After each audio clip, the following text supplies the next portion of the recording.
Hi, good morning. My name is Xavier Griffin. I'm from Oxford. I work with Bob. And I should preface what I say by, Bob asked me a little while ago, said, could you help me do this session about infection? And I said, well, Bob, it's very kind, but actually, I don't really know very much about infection. He said, that's exactly why I asked you. I want someone that doesn't know anything about infection so they can talk about how we should be managing wounds in general surgery practice. So I'm not going to tell you anything clever, and I'm probably not going to tell you anything you don't already know. I'm just going to tell you one way that we've been thinking about managing infection in Oxford. I think the first thing is don't try and pretend it's not there.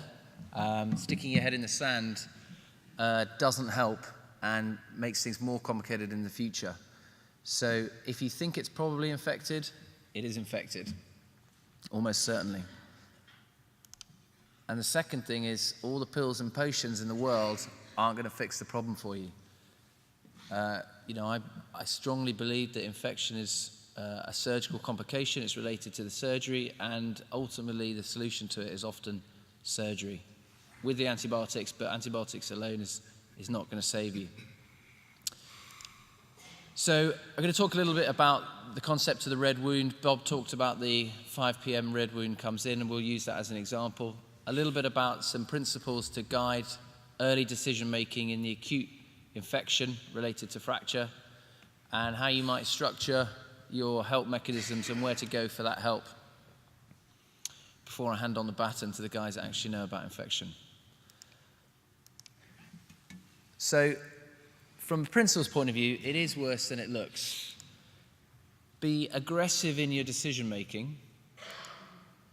Make a diagnosis in the well patient, and treat the sick patient plus or minus reach that diagnosis. So what does that actually really boil down to? Well, I think it boils down to the two central parts of that. First is that actually, if you're aggressive in your decision making and you move along the pathway that we're going to talk about, then that makes it easier to progress and prevents the Batman and Robin moment when someone else has made a decision on your behalf that you're not happy with. And making a diagnosis in the well patient, well, a diagnosis really means a convincing microbiological and histological diagnosis of infection. And Bob highlighted the difficulty of actually reaching a definitive diagnosis of infection. And I think it's important to preface that by saying most of the patients with orthopedic infections in the early phase are relatively well. Most red wounds that we see are attached to limbs. They're attached to patients who are not moribund with sepsis. I'm going to focus on the well patient. In the unwell patient, clearly the priority is to treat the systemic upset, and reaching that microbiological diagnosis becomes secondary at that stage. But we're going to focus on decision-making and reaching a diagnosis in the otherwise well patient.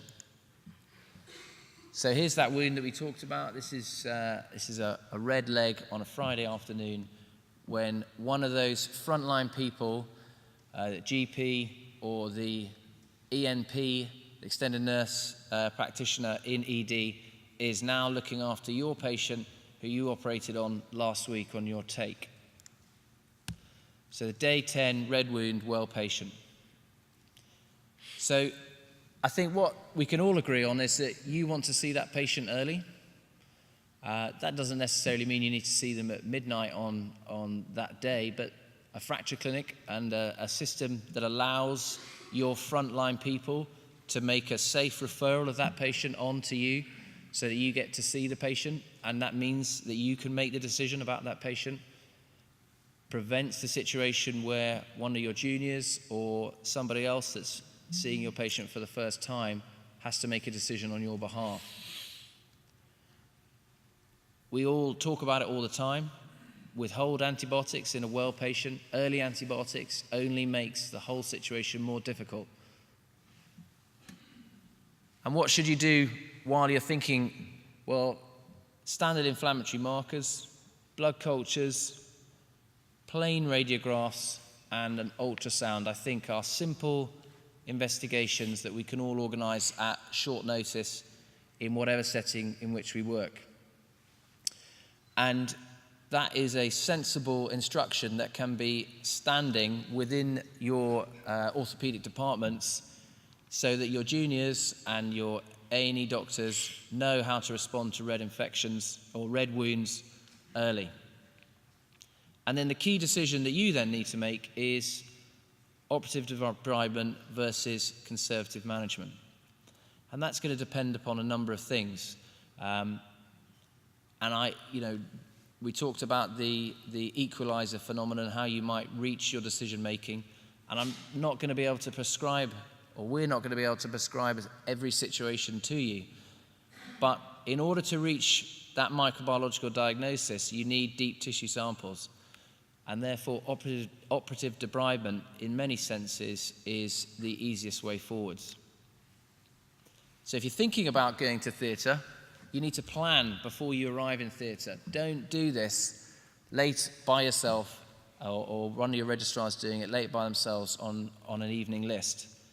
You should be doing your planning jointly with other members of your team, and we'll talk about the type of team that you should have around you. You need to think about the wound itself, any dead space that you might create during your debridement, and the bony stability around the fracture. And each one of those components of your operative plan is going to have different solutions. And the other guys here are going to talk to you a little bit about ways of tackling the particular problems.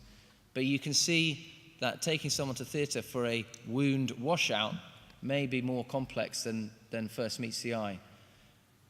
When you get to theatre, make sure you do take deep specimens. So what are deep specimens?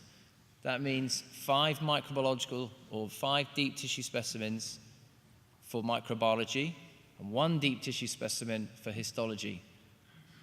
And they've got to be taken in a robust way. So clean instruments for each sampling and then sent straight up to the lab for analysis. So that should be done in all cases. And in fact, I would recommend any time you take a patient to theatre for removal of metalwork or any fracture revision surgery, specimens are always helpful. And your negative pressure wound therapy, very fashionable at the moment, it's a dressing, it's not a solution. So that shouldn't be your fix for the wound in the long term. I talked a little bit about the different components and a little bit about that in more detail. Soft tissue management. The debridement of an infected wound is likely to leave you with a soft tissue envelope problem, i.e. you can't close it. Even if you would like to close it at the end of the operation, you may find that you can't close it. And you don't want to reach that position without having spoken to someone who might be able to help you close it before you get to theatre. And ideally, stood on your right-hand side is someone that's going to be able to help with that. Dead space management. When you debride tissue, clearly when you're debriding away dead bone that might be involved in the infection if it's there, or deep tissue that's involved in the infection, you're going to have a problem with dead space. And there's multiple different ways of fixing that, but you need to have thought about that as a department and have the appropriate things available to you on the shelf. And then bony stability.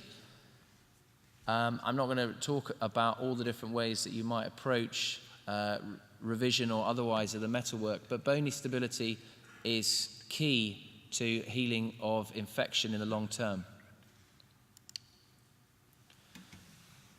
I think the most important thing I can say is actually dealing with infection isn't and shouldn't be a single surgeon business that you do by yourself in isolation.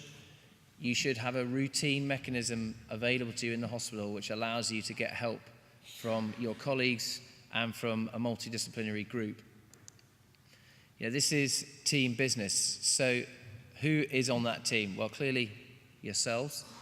A musculoskeletal radiologist is core to interpreting ultrasound findings, possibly MRI, and the other radiographic or radiological evaluations that they might advise you on.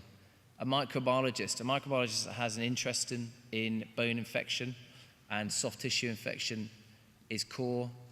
And a plastic surgeon. Now, I know plastic surgeons aren't available to all of us, but if you work in an institution where you do have a plastic surgeon, then they should be part of that team. And then there are other allied health professionals, wound infection nurses, soft tissue viability nurses. And recently in Oxford, we have set up a once weekly or once every other week discussion of all our infections. And we have a go-to group of people that we're able to discuss this with before we embark upon dealing with any operative debridements of infection. And I think that is probably the biggest take-home that we can move forwards with as a group, is if you plan and put structures in place in the hospital to deal with this, then you avoid the Batman and Robin moments.